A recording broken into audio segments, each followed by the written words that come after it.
PBBM good news to ha. Ito, yung food stamp, mag-uumpisa na.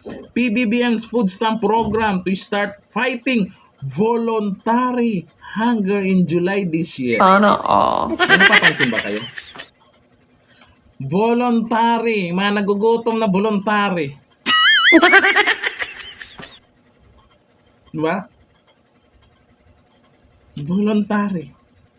Napapaisip ako bigla. Ibig sabihin pa nila yan, ang tutulungan nila ay yung mga may gustong magutom.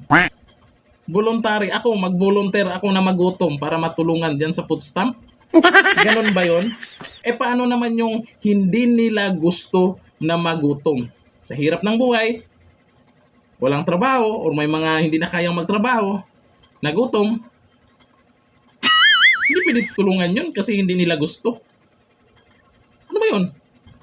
Dapat dyan, para sa lahat ng mga nagugutom, pipiliin lang kung sino yung voluntaryong nagugutom, magugutom.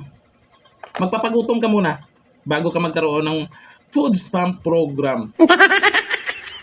Ganun ba yun? Parang sumakit ulo ko dito bigla. Kagaya niyan, kahit hindi mahirap, may trabaho, mabili naman ng pagkain. Pwede dyan. Sabihin ko, magboluntaryo akong magugutom. Magpapagutom ako.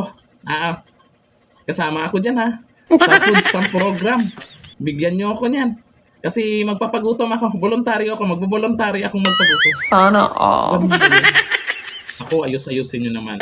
Pag tumulong, lahat ng nagugutom na dapat ayusin. May budget ng gobyerno naman yan eh.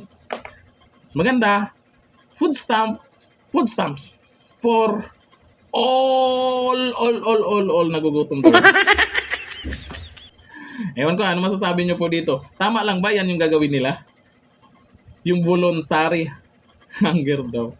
Sus talaga naman. Kayo, anong masasabi nyo dito? Hanggang dito na lang. Thank you. Bye-bye.